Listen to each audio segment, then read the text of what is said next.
नमस्कार। Nervous system के कुछ इंपॉर्टेंट एमसीक्यू आपके लिए लेकर आए हैं, जिसमें फर्स्ट एमसीक्यू है हमारा, brain stem is formed by except. Question क्या कह रहा है कि जो ब्रेन स्टेम होता है वह सभी से मिलकर बनता है दिए गए ऑप्शन में से केवल एक को छोड़कर। Option A mid brain, option B pons, option C cerebellum, option D medulla oblongata. देखिए क्वेश्चन क्या कह रहा है कि जो ब्रेन स्टेम होता है वह सभी से मिलकर बनता है केवल एक को छोड़कर, नीचे दिए गए ऑप्शन में से। तो ब्रेन स्टेम क्या होता है, इस इमेज में देखते हैं कि जो ये तने की तरह पार्ट है इसको ब्रेन स्टेम कहते हैं। तो इसका जो लोअर पार्ट जो होता है इसको मेडुला ओब्लंगेटा कहते हैं, बीच का जो पार्ट होता है ब्रेन स्टेम का इसको पोन्स कहते हैं, और अपर पार्ट जो होता है ब्रेन स्टेम का इसको मिड ब्रेन कहते हैं। और जो सेरिबलम होता है यह सबसे पीछे पाया जाता है ब्रेन स्टेम के, और यह दूसरा सबसे बड़ा पार्ट होता है ब्रेन का। तो यह ब्रेन स्टेम का पार्ट नहीं होता है। ऑप्शन सी जो है वह राइट आंसर है। सेरिबलम जो है यह ब्रेन स्टेम के पीछे पाया जाता है, यह ब्रेन स्टेम में नहीं होता है। तो ऑप्शन सी जो है एक्सेप्ट में option C right answer. Next question देखते हैं। नेक्स्ट क्वेश्चन है, in following which is not a part of brain. Question क्या कह रहा है कि नीचे दिए गए में से कौन सा ब्रेन का पार्ट नहीं है। Option A cerebrum, option B spinal cord, option C medulla oblongata, option D pons. देखिए क्वेश्चन क्या कह रहा है कि नीचे दिए गए में से कौन सा पार्ट ब्रेन का नहीं है। ऑप्शन बी जो है वह राइट आंसर है इसमें। स्पाइनल कार्ड जो होता है यह जो सीएनएस होता है, सेंट्रल नर्वस सिस्टम, उसका पार्ट होता है, ना कि ब्रेन का। तो ऑप्शन बी जो है वह राइट आंसर है। सेरिब्रम जो होता है यह ब्रेन का लार्जेस्ट पार्ट होता है, सबसे बड़ा पार्ट जो होता है ब्रेन का वह होता है सेरिब्रम। पोन्स और मेडुला ओब्लंगेटा होते हैं, ये दोनों ब्रेन स्टेम में पाए जाते हैं। क्वेश्चन में जो पूछा गया है ऑप्शन बी जो है वह राइट आंसर है। नेक्स्ट क्वेश्चन देखते हैं। नेक्स्ट क्वेश्चन है, in following which is the largest part of brain. Question क्या कह रहा है कि नीचे दिए गए में से कौन सा पार्ट है ब्रेन का जो सबसे बड़ा है। Option A cerebellum, option B cerebrum, option C medulla oblongata, option D spinal cord. देखिए जो ब्रेन का सबसे बड़ा लार्जेस्ट पार्ट जो होता है वह होता है सेरिब्रम। तो ऑप्शन बी जो है वह राइट आंसर है। सेरिब्रम जो होता है इसमें ये गायरी जो होती हैं ये उभार से पाए जाते हैं, ये सबसे बड़ा पार्ट जो होता है इसको सेरिब्रम कहते हैं, यह सबसे लार्जेस्ट पार्ट होता है ब्रेन का। तो ऑप्शन बी जो है वह राइट आंसर है।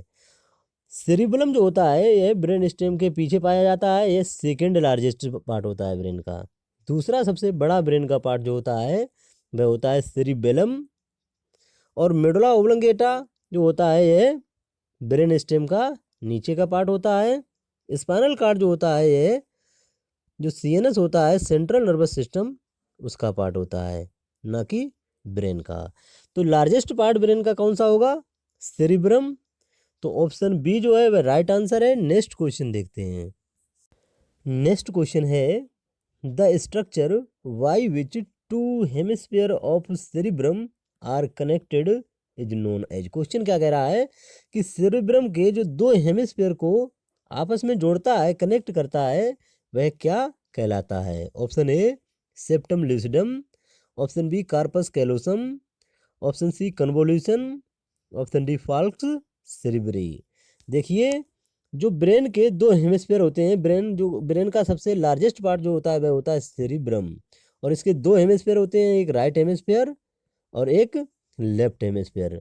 और लेफ्ट हेमिस्फीयर और राइट हेमिस्फीयर को जो आपस में कनेक्ट करता है, जोड़ता है, वह कहलाता है कार्पस कैलोसम। तो ऑप्शन बी जो है वह राइट आंसर है। इन दोनों के बीच में जो ये कनेक्ट करता है वह कार्पस कैलोसम होता है। और सेप्टम लूसिडम जो होता है यह जो लेटरल वेंट्रिकल होते हैं ब्रेन के, उनको कनेक्ट करता है, जोड़ता है। फाल्क सेरिब्री जो होती है यह आउटर ड्यूरामीटर जो मेनिंजेस की लेयर होती है उससे बनती है। क्वेश्चन में जो पूछा गया है ऑप्शन बी जो है वह राइट आंसर है। नेक्स्ट क्वेश्चन देखते हैं। नेक्स्ट क्वेश्चन है, the weight of brain in an adult is about. Question क्या कह रहा है कि एक अडल्ट में जो ब्रेन का वेट होता है वह लगभग कितना होता है। Option A 1% of total body weight, option B 2% of total body weight, option C 0.5% of total body weight, option D 2.5% of total body weight. देखिए, एक अडल्ट का जो ब्रेन होता है वह होता है लगभग 2% ऑफ बॉडी वेट। जो बॉडी का टोटल वेट होता है उसका 2% वेट जो होता है वह ब्रेन का लगभग होता है। तो ऑप्शन बी जो है वह राइट आंसर है। जैसे एग्जाम्पल के लिए किसी व्यक्ति का वजन 50 kg है, एक अडल्ट व्यक्ति का वजन 50 kg है, तो उसका ब्रेन का वजन कितना होगा? तो वह होगा 1 kg। इसका 2% कितना होगा? 1 kg।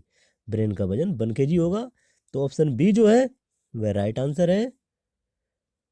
धन्यवाद। जानकारी अच्छी लगी हो तो वीडियो को ज़्यादा से ज़्यादा शेयर कीजिए और चैनल को सब्सक्राइब कीजिए।